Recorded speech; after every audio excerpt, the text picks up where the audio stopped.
Hello summoners, welcome back to the channel, and in this video we're going to talk about 3 common mistakes in Marvel Contest of Champions that you should not make. And these are kind of 3 things that you don't want to ignore as well. First thing being synergies. Synergies are a huge part of Marvel Contest of Champions. A lot of videos where I talk about like tier lists, and you are going to see Black Bolt here, second highest column, and by himself he sucks. So a lot of people say that take away the synergies and he's pretty bad character, which I agree with. That is why he has the synergy benefit from synergy symbol. And the thing is, Black Bolt and champions like Black Bolt who benefit so much from synergies are just completely different characters with them. Take a look at here. I have a video of him soloing a Abyss fight. I know a person who did an Abyss run with Black Bolt being the main clearer, the Aegon replacement. So this character, he's actually really insane. And yeah, like take a look at those crits, and he crits so much. I can turn it behind a little bit, and yeah, 26,000, 17,000, 17,000, 26,000, all 5 hits, all crits. And he crits like Corvus, he crits extremely hard, and he's extremely easy to play as well, which makes him a really strong character, and in my opinion deserving of this spot. Same, you can say the same for Storm. By herself, let me mute myself. By herself, not a great character, can be alright if you're just starting out, but if you have her as a horseman, take a look at the shock damage. 15,000 damage every single take, that's 30,000 damage every second. It's hard to beat. Like if you have enough shock, she has the highest damage over time in Marvel Contest of Champions, and it's not even close. So overall, the thing that I want to say is champions like these, they are just so much better with synergies, and ignoring synergies can just straight up make you stuck on some content. Maybe let's say variant 2, you need an XL character, so they're 31 out of 211 champions. So like when I was doing variant 2, a lot of these champions weren't even released, like Dragon Man, Immortal, Abomination, Apocalypse, all these good characters, they weren't released. So I think I didn't really have any of these champions. I had Red Hulk, and that was pretty much it. So what I did was, and what a lot of players did, is they used Domino. And Domino, like this is the node, if you don't know, if you haven't done variant 2 yet. Extra large champions cannot be glanced. XL champions basically completely ignore the node. This is a global node. Large champions, their intercepts and heavy attacks, special attacks cannot be glanced. Medium champs, stuff like that. Basically heavy attacks, you can have any sized character. Heavy attacks, they won't glance. And so I used Domino. Where is she? Domino. And if you check out, she is a small character, so definitely not someone who should work here, right? But with Red Hulk synergy, heavy attack, they do a lot of incinerate damage, and because heavy attacks can't be glanced, she works pretty well for it. And other characters like Archangel and stuff can also work, who rely on heavy attack, but this is not a variant 2, guys, so I won't get into that. My point being that maybe you have a Domino and you don't have an XL character, and you want to get through variant 2 but you can't. But like if you actually know your characters, if you know all the synergies, and obviously Domino and Red Hulk, it's a very famous synergy, right? But there are a lot of synergies that people don't really know about. Another popular one, kind of popular one, is where the Abomination and Guardian, extremely powerful, gives him incredible amount of damage output, and they're just filled with synergy. So one huge tip, especially if you are just starting Marvel Contest of Champions, is check out antme.com. It's amazing. And the thing is, if you check synergies in game, you can do that, but you see the synergies, like Abomination came out in 2014, you see the synergies that he has with other characters. You don't see the synergies that other characters have with him, I believe. And that's the case, like Red Guardian has a synergy with Abomination, so you won't be able to see that in game. So that is something you want to make sure that the characters that you have, you want to go on Aunt May and make sure that there is no synergy that you're missing on. For example, with Colossus, yeah, like when I was when he first got buffed, and I was playing around with him, I was listening to a lot of people say that he benefits a lot from Synergies, and I went to his Synergies page and I saw this one with Juggernaut. It gives him 1% attack, and I had this in, but what I didn't know was that he has a synergy with the Omega Red. And first of all, Omega Red is so much better than Juggernaut that even if this was the same synergy, I would still pick Omega Red every single time.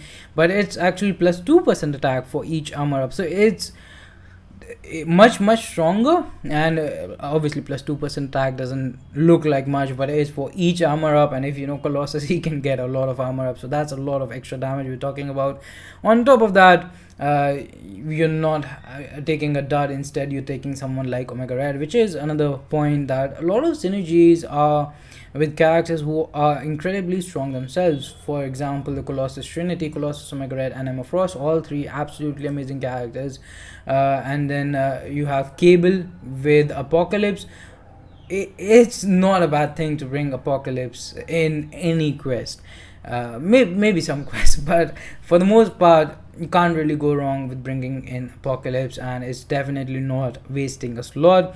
The only problem, I think, which is legit, is that you don't have the other character, but that is what could make the game more interesting. For example, there are characters who are just pretty much there for synergies, and when you pull them, you are happy. Like Heimdall, not a great character. He has Shoe Strike, he has some things, his animations are actually pretty good, but people are genuinely happy when they pull Heimdall as a 5-star, because that means they can use him in Act 6.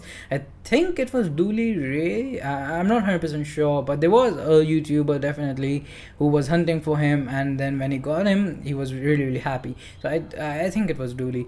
But Heimdall is extremely valuable, even though he is not high on tier list. It's a good pull because of the synergy that he provides.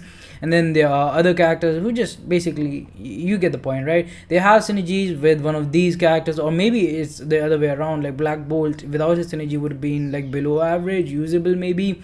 But if you have a Medusa and a Hitmonkey, again, by the way, two amazing characters, then those two take him to their level, if not better. Like if we're talking about Abyss, then he's better than Medusa and Hitmonkey. Hitmonkey and Medusa in Abyss are pretty much synergy champions for the most part, whereas Black Bolt can really put in a lot of work.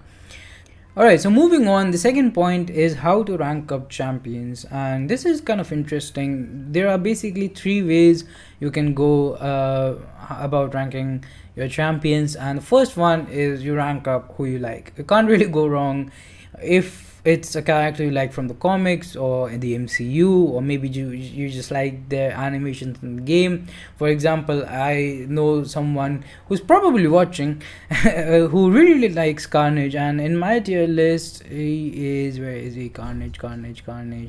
I think he is kind of high. Might actually downgrade him 1 tier, but Carnage is a character who has a lot of damage, doesn't have much utility going for him, but the thing is, his animations are really nice. You are building a lot of power. You're spamming those special attacks, and he just feels really good to play, in my opinion. And this can come down to personal preference. For example, Idealists love Sentry. He wasn't a great character back then either, but he ranked him up, and that's fair. Like if you like a character for any reason, you can rank them up. But then there is, like, if you are indifferent, you don't really have a preference like that, and you want to rank up who's best for your roster, then there are basically 2 ways. One is by watching tier lists, and while all YouTubers, their tier lists are a little bit different, of course, that's why everyone has their own opinions and stuff, but you will never really see like Groot in the highest tier, or like if there is a character in these 3 columns, then they're probably kind of high in any YouTuber's tier list, and they are probably good characters. And if there's someone in this category, then there are definitely terrible characters. You should not rank them up, and no one will tell you to do it. And if they do, then just block them online or wherever they're telling you, because that's not good advice. So the one way, the easy way is to look at tier list. Let's say if you have to decide between Psylocke and Spider-Gwen, and Spider-Gwen and Psylocke, then go with Spider-Gwen in this particular situation if you are looking at tier list. But then the best way to rank up characters, in my opinion, is to see, first of all, the main thing is to have all the main utilities available in your roster.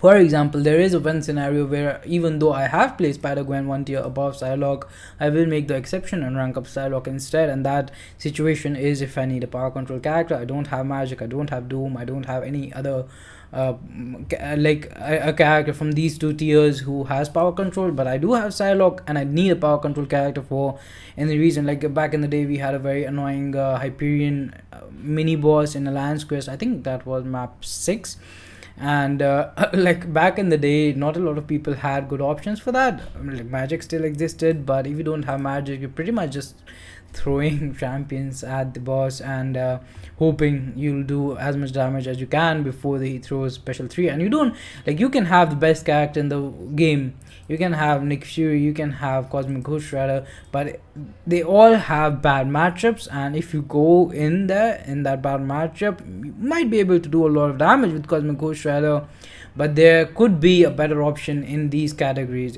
till usable, I'd say.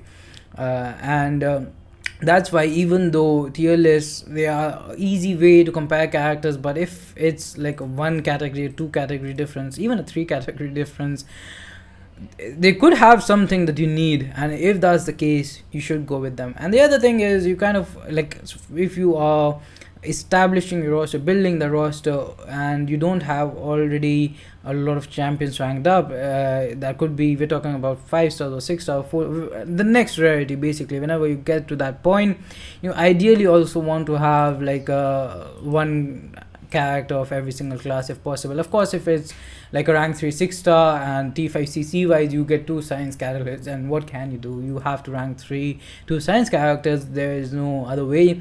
But otherwise, at least I like to have option for every single class, you know, different types of characters, someone with defensive ability reduction, someone with power control, someone with regeneration, maybe someone with armor breaks. So and you can pretty much look at the variants and see, it can go with tags as well, like Excel character or Avenger or hero or a villain, and a defender maybe. So there are a lot of ways you can rank characters, but in my opinion, the best possible way is just to see at your roster and see what's and to decide what's missing, and then rank that character to fill that gap, and you know, just cover all the bases and then go from there. So that's kind of it for this one. And then third point is, it's a short one, is use boosts. I think this is the mistake I make till this date a lot of times. Not in Alliance War. In Alliance War, people, they use potions, they use boosts, but in solo questing, when I'm doing like 1 quest or 2 quests of Act 6 or Act 7 or something, then like Act 6 exploration or Act 7, then a lot of time I just don't use boosts, and you can just get a lot of value out of them if you do use them. It's pretty self-explanatory. Boosts make the fights easier, especially class boosts are slept on by a lot of people. Again, not in Alliance War. People know that they're powerful, but they don't use it in questing as much. Of course, you don't really want, the way they work is it depends on the opponent's health. The more damage you do, the more power you gain. If we are talking about the power boost, where like if I use a lot of times, like I use a special 2, it does a lot of damage, you can be back to another special 2, or even SP3 if it does crazy amount of damage. And they don't work against class disadvantages, but they are again very, very powerful, especially with characters like Corvus Glaive, where you have limited charges. Corvus Glaive with cosmic power boost, Professor X with mutant power boost, they're broken with those boosts. Ghost with attack power boost. So there are a lot of examples where some particular boosts, they interact extremely well with, let's say it could interact well with Node. Maybe if you're expecting, like I'm not a huge fan of the SP3 boost, because it just reduces the damage, and you don't really want to take sp3 in the first place. But if you know that you don't have a great counter and the opponent has a lot of power gain or spite or something, and you are going to be hit with sp3, then might as well pop that boost, and you are going to get them from events and stuff. So no point in saving them unless it's like a 30% boost, and you're saving them for like a creative champion boost or something, and you can save them for legends run or something like that. But other than that, they are pretty readily available, and you should definitely use them when you can. And that's pretty much gonna do it for this one. Do let me know if you are experienced players and you have watched this through. I don't know why you would do that, but if you do have some tips, then definitely let other players know in the comment section down below, and I might even pin someone's comment if you have good tips. And that's pretty much gonna do it for this one. Thanks for watching. Have a nice day. Subscribe to the channel for more content. Like this video, share with the line, stay safe, have a good one, and bye bye.